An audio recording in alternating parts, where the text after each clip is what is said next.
Before watching this video, subscribe and get more information like this. Please consult with your doctor for any health concerns. Children test boundaries as they grow and develop. This boundary testing can manifest itself as a bossy, sassy, disruptive, or disobedient attitude. Recognize that these outbursts of poor behavior are a normal part of human development. Happily, by understanding how to redirect negative behavior and encourage a positive attitude, you can teach your children to cope with life's challenges and develop good character. Method 1. Examining your expectations. Step 1. Look at your own behavior. You are your child's first and most influential teacher.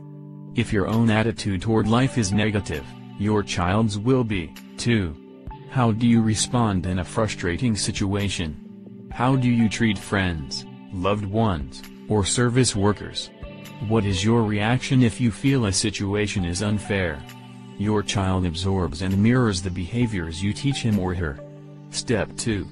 Understand your child's developmental stage.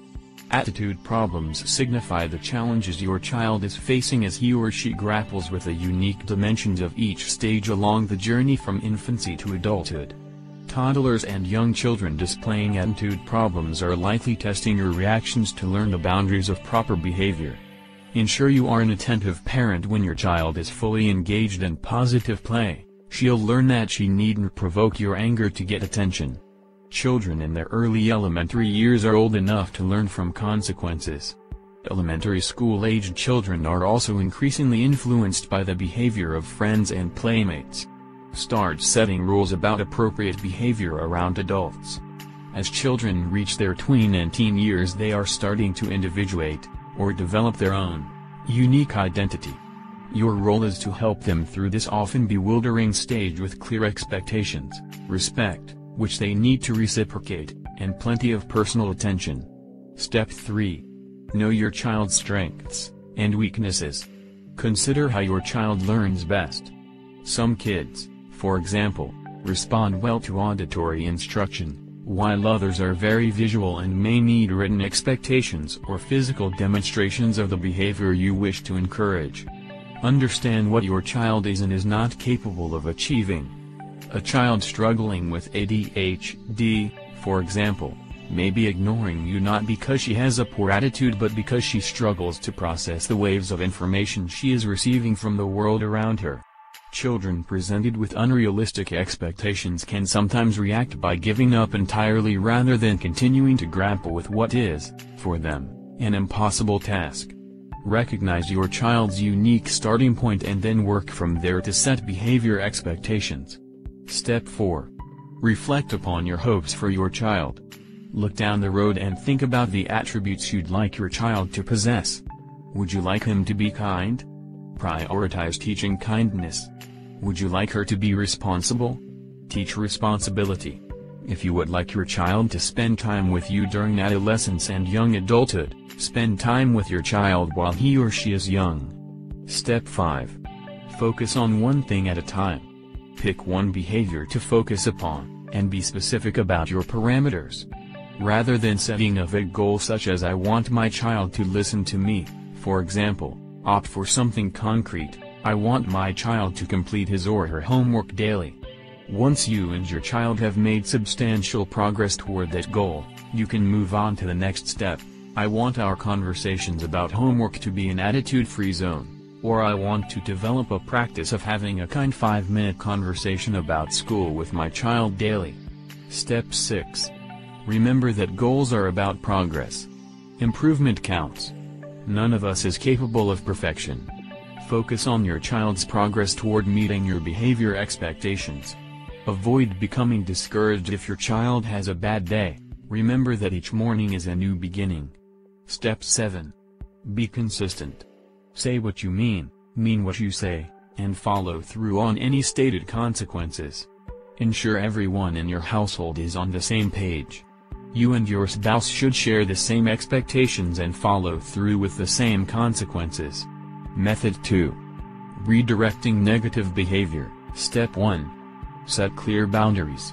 Children thrive when they feel secure in their environment and understand what is expected of them. Develop a consistent household structure, clear expectations, and logical consequences if these expectations are not met. Step 2. Remain calm. Avoid responding to your child's poor attitude with anger. Instead, calmly deliver your request and then disengage. If your child is younger or may place him or herself in a dangerous situation, disengaging may mean selectively ignoring your child's poor behavior while continuing to actively supervise. If your child is older or in safe circumstances, leave the room. Always remain within earshot of a young child. While counting to 3, 5, or 10 is often recommended as a tool to redirect a child's behavior, it may provide even greater benefit for a beleaguered parent. Count in your head before responding to your child's frustrating behavior. Doing so gives you a few seconds to regroup and calm your own frayed emotions. Step 3. Allow your child to reap what he or she sows. Let reality be your child's teacher. Follow through on the consequences you set for poor behavior. If your child has been told, for example, that if she responds to your requests with sarcasm she cannot attend Friday's football game, hold firm in your resolve. She'll learn that poor behavior has real consequences. Issue reminders, but hold your child responsible for following through. Developing brains do sometimes forget what they've been asked to do, so plan on allowing some leeway for a reminder or two. You might even try a written reminder. Consider developing a system of warnings, but follow through with consequences if those warnings aren't heeded. Remember that to attain the long-term goal of a well-behaved child you may have to deal with short-term personal discomfort. You may have heard the adage, punishing the child punishes the parent, and while you're listening to a temper tantrum or dealing with an angry teenager you'll recognize the truth of this saying. In the end, though, your job as a parent is to struggle through the immediate discomfort of a situation, recognizing the long-term benefits at stake. Step 4. Use timeouts as a consequence. Children often display poor attitudes and other bad behavior because they feel out of control. Employing a timeout interrupts the cycle of this behavior, giving the child a moment to regroup and reflect. Consider targeting the length of a timeout to the age of your child. For a 2-year-old, for example, set a timer for 2 minutes. Step 5. Withdraw privileges. Ensure the privilege withdrawn relates in some way to the poor behavior you're trying to correct. A child who refuses to put down his video game console, for example, may lose the use of this toy for a day. This technique works best as part of a pre-arranged behavior management strategy. Sit down with your children and decide upon behaviors you expect, and privileges they'll receive in return. For example, you might agree that your child will receive the privilege of watching a favorite television program if she completes her homework without fussing. Creating a system helps children learn that with increased privileges come increased responsibilities. Method 3. Using positive reinforcement. Step 1. Praise your child. Let your child know when he or she is displaying a great attitude. Praise your child's behavior, rather than saying "good boy," for example. Compliment him on the great way he played with his younger brother. No one can be good all the time, but praise for a specific action helps your child recognize that you're noticing his efforts. Vary your praise. Consider leaving your child a note, or complimenting her on different aspects of her behavior. Don't overdo it. Offer praise for genuine effort and respond to your child's cues. If she is excited about her hard work or success, reinforce that sense of self-worth with words of praise. Teach your child to be comfortable giving and receiving compliments. Avoid using words of praise to promote a hidden agenda. Children are smart.